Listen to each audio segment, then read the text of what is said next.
So hi guys, welcome back to another video. तो guys यार, outlining हमारी complete हो गई थी। अब बारी आती है शेडिंग करने की। तो सबसे पहले मैं फेस को शेड करूंगा। तो यहाँ पर जो ग्रिड मैंने ड्रॉ करे थे फेस के साइड जहाँ पे मैं शेडिंग करने वाला हूँ, वहाँ पे मैं नीडेड इरेजर यूज़ करके इसको सबसे पहले मैं इरेज कर रहा हूँ, क्लीन कर रहा हूँ, ताकि यहाँ पर शेडिंग मैं कर सकूँ। एंड आउटलाइनिंग जब मैं बना रहा था तो बहुत सारी चीज़ें मैं इस पोर्ट्रेट के बारे में बता चुका हूँ ऑलरेडी कि कितना चैलेंजिंग होने वाला है। एंड किस तरीके से चीज़ें मैं ड्रॉ करने वाला हूँ वो तो मैं आगे बताऊंगा ही।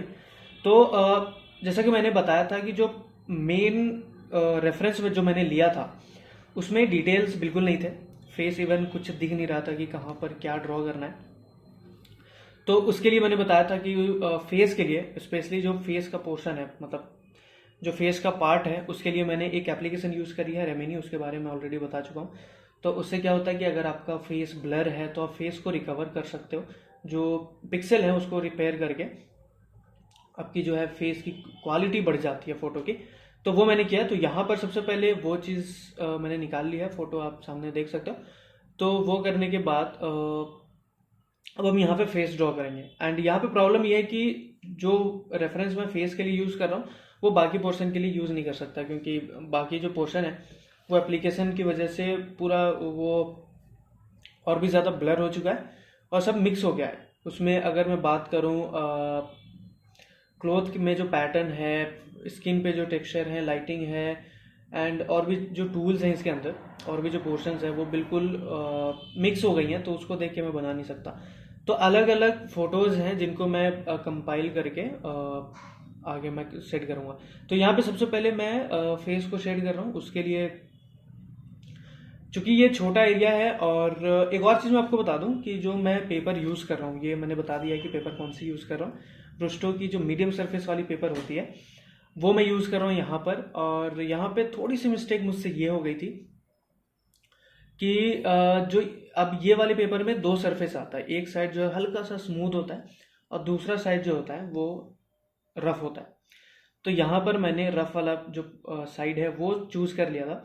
अब इसकी वजह से हुआ क्या कि ये जो जितना ज़्यादा सरफेस रफ होता है, अगर आप बहुत ज़्यादा रफ सरफेस में आप पोर्ट्रेट बनाते हो तो वहाँ पे डिटेल ऐड करना आसान नहीं होता है, क्योंकि इवन आप ग्रेफाइट को भी इतने अच्छे तरीके से हैंडल नहीं कर पाते हो। छोटे छोटे डिटेल्स वहाँ देना बहुत मुश्किल होता है। और अगर आप एच बी यूज़ कर रहे हो तो वो भी आपको लगेगा कि यार आप 2B 4B इस तरीके के पेंसिल यूज़ कर रहे हो, बहुत ज़्यादा डार्क हो जाता है। तो यहाँ पर जो डिटेल्स हैं, डिटेल्स ऐड करने के लिए इवन मैंने 5H 6H तक के पेंसिल को भी यूज़ करा है। 8H तक भी मैंने यूज़ करा था, जो कि बहुत ज़्यादा लाइट होता है इस वाले पेपर में, क्योंकि सरफेस बहुत ज़्यादा रफ है।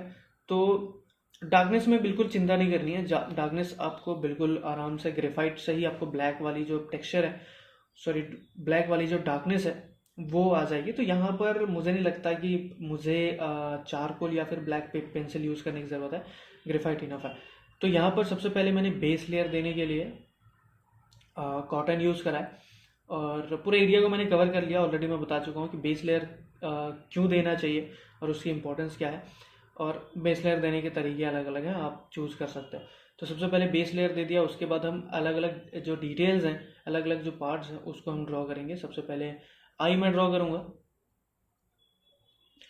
तो आई में यहाँ पर रेफरेंस है, अच्छे तरीके से हम ऑब्जर्व करेंगे। एंड यहाँ पर मैं 0.3 mm की मैकेनिकल पेंसिल यूज़ कर रहा हूँ, जो कि इसमें 2B का लीड लगा हुआ है। तो अच्छा खासा डार्क है, बट अगर मैं इसको नॉर्मल जो पेपर आते हैं जिसकी सरफेस मीडियम होती है या फिर स्मूथ होती है तो उतनी ज़्यादा डार्क नहीं दिखती, बट यहाँ पर बहुत ज़्यादा डार्क दिख रही है। तो और जो छोटा एरिया, जैसे मैं आई ड्रॉ कर रहा हूँ तो छोटे एरिया में ब्लेंड करने के लिए मैं ब्लेंडिंग स्टम्प यूज़ करूँगा। और जो देखो, ये चीज़ मैं ऑलरेडी बता चुका हूँ कि ब्लेंडिंग टूल्स आप किस तरीके से सेलेक्ट कर सकते हो। बहुत ही छोटा एरिया है, छोटा सा ब्लेंडिंग स्टम्प लो, वहाँ पे आप यूज़ कर सकते हो। उससे थोड़ा बड़ा एरिया है, स्मूथ रिजल्ट आपको चाहिए तो वहाँ पे ब्रश आप यूज़ कर सकते हो। उससे बड़ा एरिया है तो आप कॉटन यूज़ कर सकते हो, टिश्यू पेपर यूज़ कर सकते हो। तो इस तरीके से अलग अलग जगह के लिए अलग अलग टूल यूज़ कर सकते हो। यहाँ पे हाईलाइट के लिए मैं नीडेड इरेजर यूज़ कर रहा हूँ, क्योंकि अभी उतनी ज़्यादा मैंने प्रेशर कहीं पे दी नहीं है। तो नीडेड इरेजर से हमारा जो हाईलाइट है वो हो जाएगा। तो इसी तरीके से हम कंटिन्यू करेंगे। रेफरेंस हमारे पास अवेलेबल है, जितना मुझे डिटेल यहाँ पर दिख रहा है वो सारी मैं देने की कोशिश करूँगा।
और यहाँ पे मैं आपको बता दूँ कि जो डार्केस्ट एरिया आपको दिख रहा है हेयर वाली, वहाँ पे भी मैंने 4B से ज़्यादा ग्रेड की पेंसिल यूज़ नहीं करी है, बट फिर भी आप देखो बहुत ज़्यादा डार्क दिख रहा है। अगर उससे भी ज़्यादा इंटेंसिटी मुझे चाहिए तो 6B इनफ है यहाँ पर, इस टेक्स्ट सरफेस के लिए 6B इनफ है, उससे ज़्यादा ग्रेड की ज़रूरत भी नहीं है। तो यहाँ पर 6B और इवन मैंने 8B भी यूज़ कर लिया था, वैसे ज़रूरत नहीं, 6B मुझे दिखा नहीं था तो मैंने 8B यूज़ कर लिया। उसके बाद हेयर के बाद हम जाएंगे मुकुट पे, एंड यहाँ से जो चैलेंजेस हैं वो मेनली स्टार्ट हो जाता है, क्योंकि फेस तो चलो मेरे पास था, मैंने एप्लीकेशन यूज़ करी एंड उसके बाद जो फेस का डिटेल है वो मुझे मिल गया था, तो फेस में मुझे उतनी ज़्यादा दिक्कत नहीं हुई। बट आगे के जो पोर्शन है, जैसे मुकुट है यहाँ पे, एंड जो क्लोथ्स में जो पैटर्न है वो मुझे कुछ भी दिखाई नहीं दे रहा है रेफरेंस में। तो यहाँ पर मैं ये कर सकता हूँ कि मैं खुद से इमेजिन करके कि हाँ यहाँ पर ये पैटर्न हो सकता है, यहाँ पे ये डिज़ाइन हो सकता है, ये आधे जगह पे मैंने यूज़ करी थी। एंड अगर आप इतना इमेजिन नहीं कर पा रहे हो कि यार कौन सा पैटर्न क्या है, और रेफरेंस से में देख के आपको इस तरीके से पता नहीं चल रहा है, तो आप क्या कर सकते हो, इसी से मिलता जुलता आप सर्च करो गूगल पे मुकुट करके, एंड जो भी आपको लगता है कि हाँ यहाँ पर ये वाले डिज़ाइन में डाल सकता हूँ एंड वो वहाँ पर सही दिखेगा।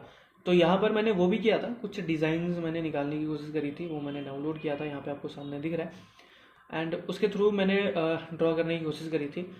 बट उससे ज़्यादा मैंने इमेजिन करके ड्रॉ करा है कि हाँ यहाँ पर ये डिज़ाइन हो सकता है, और इस तरीके के डिज़ाइन मैंने देखे हुए हैं, तो वो मैंने ड्रॉ करने की कोशिश करी है।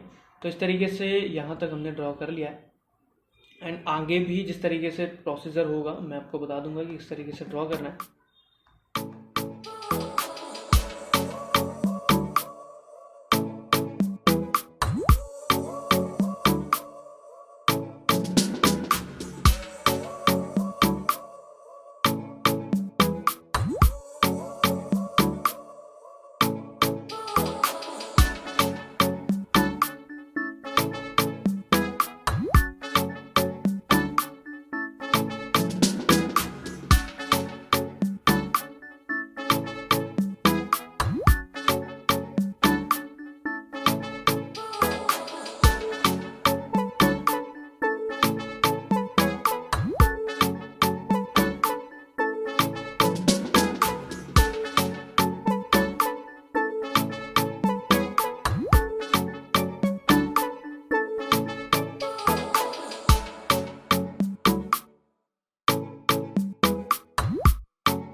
तो बस गाइस आज के वीडियो में इतना ही, मिलते हैं अगली वीडियो में, तब तक के लिए बाय बाय।